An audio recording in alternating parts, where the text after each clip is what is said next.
আটা ময়দা ছাড়াই খুব সহজেই স্ন্যাক্সটি আপনারা বাড়িতে বানিয়ে নিতে পারবেন।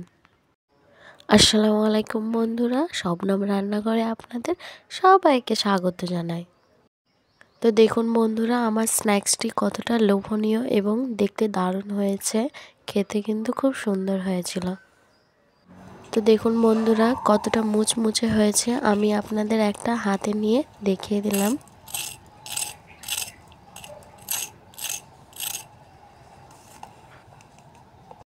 তো বন্ধুরা, আমি এখানে হাফ বাটির মতো চিড়ে নিয়ে নিয়েছি।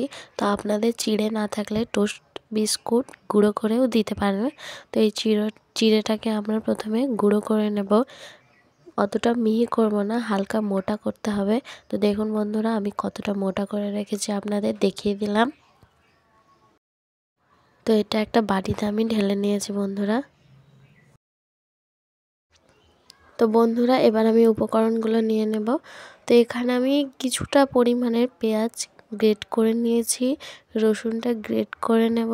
বন্ধুরা, আপনাদের বাড়িতে যদি আদা থাকে তো আদা একটু হালকা করে দিয়ে দেবেন গ্রেট করে, বা মিক্সিং জারে বেটে দিয়ে দিতে পারেন আদা রসুনের পেস্ট। তো আমার এখানে আদা ছিল না, আমি আদা দিইনি। আর অর্ধেকটা পেঁয়াজ আমি কুচি করে কেটে নিয়েছি। আমার বাড়িতে কাঁচা লঙ্কা ছিল না, তাই আমি এখানে শুকনো লঙ্কা দিয়েছি। আপনাদের যেটা ইচ্ছা সেটাই দিতে পারেন, ধনেপাতা থাকলে দিয়ে দিতে পারেন আপনারা। তো এইগুলো দিয়ে দিতে হবে। তারপরে আমি এবার মশলাটা নিয়ে নেব। তো মশলাটা লবণ পরিমাণ মতো আপনাদের, হলুদ গুঁড়ো হালকা কালার হওয়ার জন্য, আর এখানে আমি দিয়ে দিয়েছি জিরে গুঁড়ো, আর এখানে দিয়ে দিয়েছি গরম মশলা। তো বন্ধুরা, এবার আমি একটা পাত্রে সেদ্ধ করা আলু নিয়ে নেব। আপনারা যতটা পরিমাণের বানাতে চাইবেন ততটা আলু দিতে পারেন। এখানে আমি একটা আলু দিয়েছি। তো আলুটা গ্রেট করে নেব। তো বন্ধুরা, এখানে আলুটা অনেকটা গরম ছিল, তাই জন্য আমি হাতে গ্রেট করতে পারছিলাম না। তো আপনারা চাইলে চামচ দিয়ে এটা মিশিয়ে নিতে পারেন। তো আমি এখানে হাত দিয়ে পারলাম না, যেহেতু অনেকটা গরম ছিল। এজন্য একটা চামচের সাহায্যে সব আমি আলুটাকে মিশিয়ে নেব ভেঙে। তো তো বন্ধুরা, এটা কিন্তু ছোট থেকে বড় সবাই উপভোগ করতে পারবেন। যেহেতু বাড়িতে যদি কোনো অতিথি আসে তো বিকেলে এটা বা সকালের দিকে এটা বানিয়ে খাওয়াতে পারেন। এতে আপনারও অনেক নাম হবে আর খেতেও কিন্তু খুব সুন্দর হবে।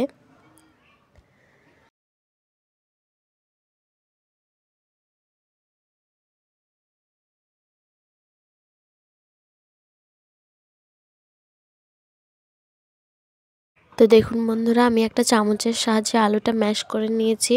এবার আলুটা সাইডে রেখে একটা বেসন নিয়ে নেব বাটিতে 3 চামচ মতো।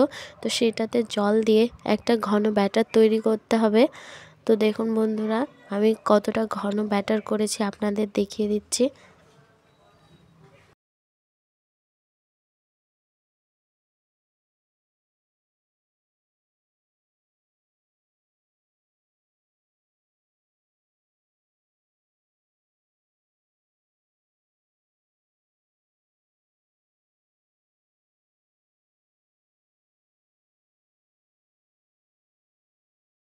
তো দেখুন বন্ধুরা, আমি কতটা ঘন করেছি ব্যাটারটা। তো এইভাবে আপনারাও করে নেবেন।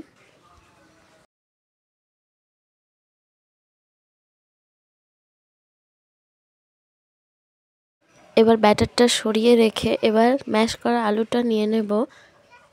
তাতে দিয়ে দেব পেঁয়াজ কুচি,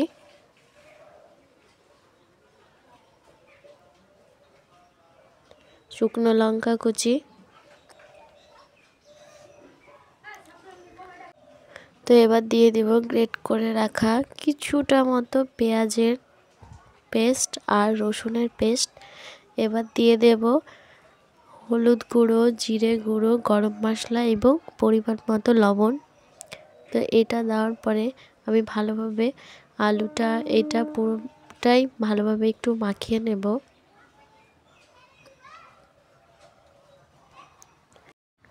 তো এটা মাখিয়ে নেওয়ার পর বন্ধুরা, আমি এখানে দিয়ে দেব মুড়ি। তো আমি এখানে 2 বাটি মতো মুড়ি ব্যবহার করেছি। আপনারা চাইলে বেশিও দিতে পারেন যদি আপনারা চান। কি আমি স্ন্যাক্সটি আরও বেশি বানাবো, তাহলে আপনারা আলুর পরিমাণ বা মুড়ির পরিমাণটা বাড়িয়ে দিতেই পারেন। তো আমি এখানে 2 বাটি মতো নিয়েছি মুড়ি। তো দেখুন বন্ধুরা, আমি এবার মুড়িটা দিয়ে দেব।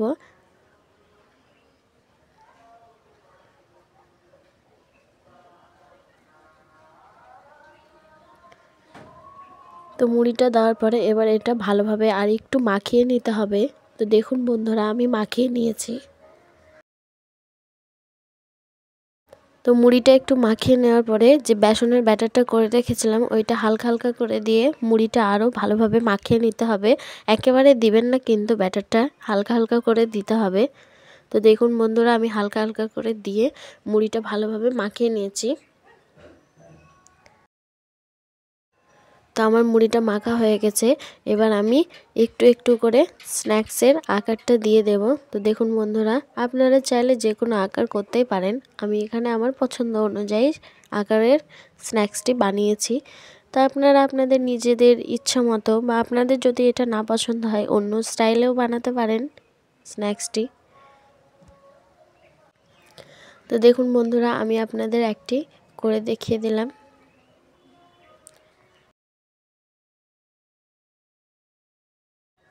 এবার এইটা বানানোর পরে যে গুঁড়ো করে রাখা চিড়েটা রেখেছিলাম সেটার উপরে রেখে এটা ভালোভাবে মাখিয়ে নিতে হবে। একটু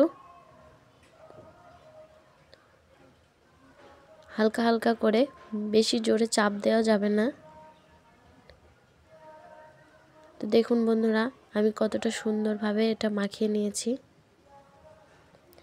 এবার একটা পাত্রে রেখে দেব। এইভাবে সবগুলো আমি করে নেব।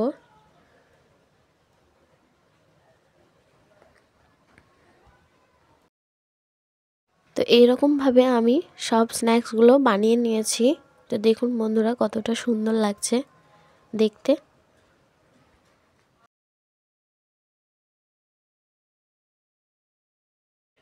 তো এবার এটাকে ভেজে নিতে হবে বন্ধুরা। তার জন্য আমি গ্যাসে একটা প্যান বসিয়ে দিয়েছি।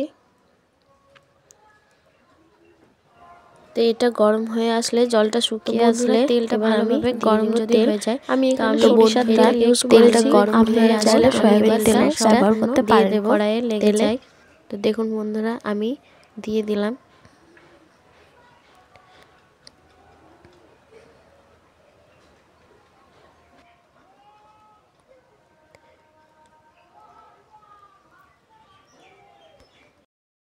তো বন্ধুরা, এবার স্ন্যাক্সটিকে উল্টে পাল্টে ভালোভাবে লালচে কালারের করে ভেজে নিতে হবে।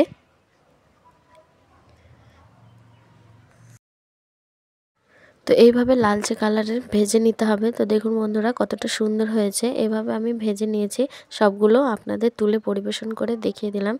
তো কতটা মুচমুচে হয়েছে দেখুন বন্ধুরা আপনারা।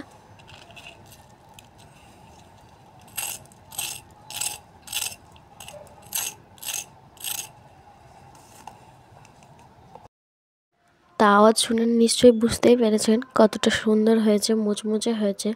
তো বন্ধুরা, আপনাদের যদি এই রেসিপিটি বা এই স্ন্যাক্সটি আমার ভালো লেগে থাকে, তাহলে আমার পেজটিতে লাইক করে, শেয়ার করে এবং সাবস্ক্রাইব করে আমার পাশে থাকবেন আরও নতুন নতুন ভিডিও পাওয়ার জন্য। তো এইটা বন্ধুরা টমেটো সসের সঙ্গে খেয়ে দেখবেন বা ধনে পাতা চাটনির সঙ্গে খেয়ে দেখবেন, কতটা সুন্দর লাগবে। খেতে কিন্তু দারুণ হয়েছিল বন্ধুরা। আপনারা একবার হলেও ট্রাই করবেন।